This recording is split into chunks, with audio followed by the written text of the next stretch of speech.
Pain heals. Chicks dig scars. Glory lasts forever.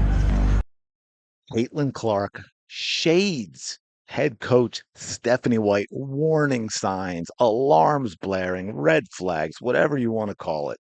We got to talk about it. Welcome back to the channel. Appreciate you being here. Hope you're having a fantastic day. Shout out to the 19, which is, of course, every single one of you that supports the channel. So what am I talking about? And I hyping it up a little bit, but there's still a lot of truth to it. You all know how Caitlin Clark can be very subtle in getting her message across at times through the media without just coming out and calling somebody out or blatantly throwing them under the bus or however you want to word it. So she was on the oh man, this hurts my soul. Sue Bird, Megan Rapinoe podcast. They did it with a live audience at the All-Star game or at All-Star weekend. And it irked me a little bit that this came so quickly on the heels of Sue Bird laughing it up with Tina Charles and lying or at best being disingenuous with what happened between Caitlin Clark and JC Sheldon. I personally would have liked to, behind the scenes, have had Caitlin Clark, quietly, respectfully, politely decline the offer to be on this show because, as we know, of course, this episode is going to get tons of views. Now, I am not against people using Caitlin Clark, and I don't mean using in a negative way to get views. Clearly, I talk about Caitlin Clark all of the time. But don't you all think it might be a little weird for me to ask, say, I don't know, Alyssa Thomas to come on as a guest and talk to her as if I'm her best friend? I think that would be a little weird. I don't think Alyssa Thomas would say yes. But anyway, I want to play this little clip because Sue Bird asks a question of Caitlin Clark about being hot in general. And Caitlin Clark specifically mentions that New York Liberty game where she had the 3 threes from the restaurant across from the parking lot from the stadium in 32 seconds, I believe it was. And she asks about that. Basically the idea of players, shooters when you get hot and how big the rim looks and, the heat checks and all that thing. So I think it's really interesting what Caitlin Clark says here. There's going to be about a minute and a half. I might pause here or there. You know how it can be. I want to make sure I remember everything, but I'm going to try and let it roll because I have already watched it a couple times. So that's actually, I think the Liberty game is a better example. Can you just tell us? And the answer, I've gotten this question, not quite in the same way, where it's like, what's it like in the zone? But when you're like feeling this heater approaching, like do you know? Like what's happening? For those that'll never experience it, can you tell us what is this like? First thing I would say, in college, every game I thought I was on a heater. But that's how I had to play because we were either going to lose or we were going to win depending on how I shot. So I shot 30 times a game. So I always thought I was on a heater. Some nights I was, some nights I wasn't. But I would say more so professionally, like that Liberty game, I feel like as a shooter, like when you see 2 or 3 go in, especially for me, if I have 2 back-to-back in a row, I'm probably going to launch a third that maybe isn't advised by Steph, sure. But I got to get it up. And then if the third goes in, you're just hot. I think as a shooter, your confidence just builds and builds and builds. It's just coming off your hand better. The rim looks big. But yeah, I like that moment I had with Stewie when I made that one over her. I don't know how I made that shot. I barely got it over her fingertips. Stewie's one of the longest players in the league. It's 8 feet with her arms. Yeah. And I just started laughing, and then Stewie was laughing because we were both like, "Wait, what? How'd that go in?" And then she's Sandy's like, laughing. "What the fuck?" You're like, Sandy's "What the laughing fuck?" behind me. It was a great picture. Okay, a couple things there. Let me see if I'll bring it back a little bit. Oh man, I think it's right in here. But first, I thought it was interesting at the end with everything that went on this weekend with All-Star Game. For those that maybe didn't catch it, I'm not sure if I mentioned it or not, but obviously she traded a coach to have Sandy. Sandy has spoken very highly of her. They seem to get along. Obviously, Caitlin and Sabrina get along. There, as you mentioned, with Brianna. And there's kind of been a whole thing going on about Caitlin Clark is setting it up where she is going to the New York Liberty at some point, whether it is a trade this season before the rookie year contract is up. Now, I'm not making that statement that I believe that's 100% happening, but that's just kind of been the vibe with All-Star Weekend, with everything that's gone on. But let me go back to this to the beginning, because I think this is really important to listen to. I think I'm in the right spot, and then this is what I want to talk about. That is important not just for Caitlin Clark, but I think in a bigger picture with what we're seeing with the Indiana Fever, and it's a problem. And I like, for me, like if I have two back to back in a row, like I'm probably gonna launch a third that maybe isn't advised by For Steph, sure. but like I gotta Did you catch that, folks? Did you catch what she said just there?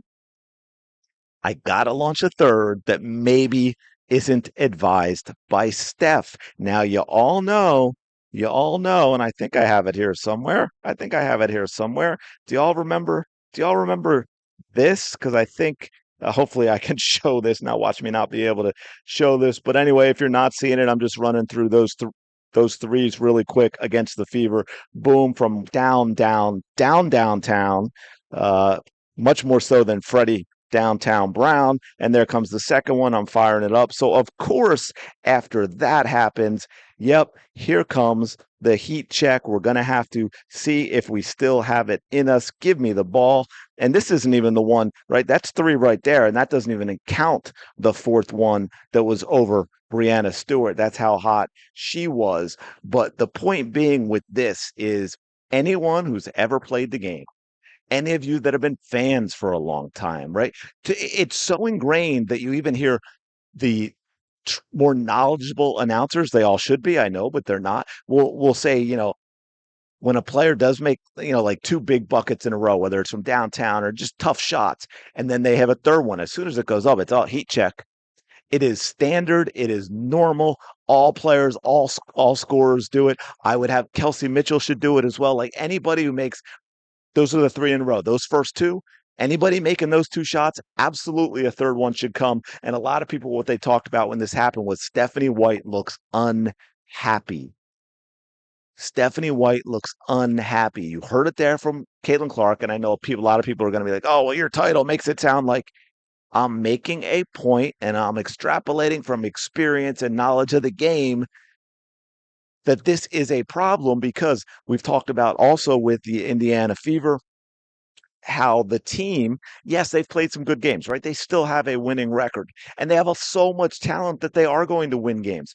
But a lot of us have talked about and agree with the fact that even without Caitlin Clark on the court, like separate from the whole what we think the issue is going on with Stephanie and Caitlin, the team at times seems very lost. The team at times seems very hesitant, that they're not sure what they should be doing, that maybe they're afraid to make a mistake. And I can tell you both as player and coach how devastating that can be for an athlete when you have to play with this mentality of being afraid to make a mistake, whether you're the type of player who, for some reason, you make one mistake and the coach pulls you, right? As opposed to the type of player that just can make mistakes and play their game freely and they're not looking over their shoulder to the bench in order to see if they come out. You've got a player like Caitlin Clark who has, and it's for the whole team too, but a player, especially like a Caitlin Clark, or I would say even like a Kelsey Mitchell, a scorer, and you're worried about taking a shot if you're in the middle of a hot streak,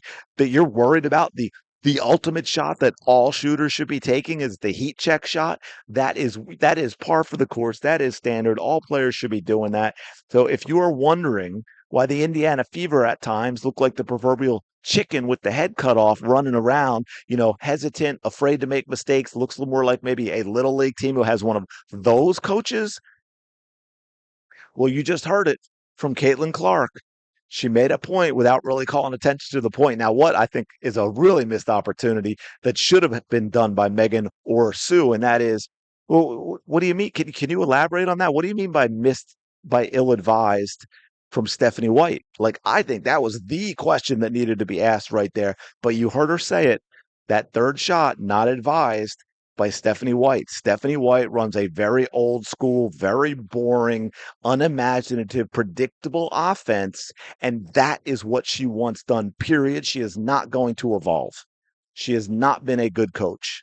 She is not a good coach. I'm sorry. Maybe she'd be a great assistant coach. but this is the wrong coach for the Indiana Fever. And hey, I know y'all, some of y'all want to comment about, you said this about Christy Sides. Go for it. Doesn't change the fact that this is not the coach, and it doesn't sound like it's the coach for the rest of the team either. But yeah, I just thought, like, when I heard that, I'm like, wait, what did she say? Because you heard the laughter because she's talking about the heat check stuff. So I think a lot of people might have missed that of what she was saying. And again, they didn't follow up with a question. But yeah, taking that shot, that heat check shot that all scorers should be taking, Stephanie White clearly discourages it. To the point where it's in Caitlin's head when she's telling that story. Anyway, let me know your thoughts in the comments below. Appreciate you being here as always. Smash the like button, subscribe to the channel as we keep rolling on.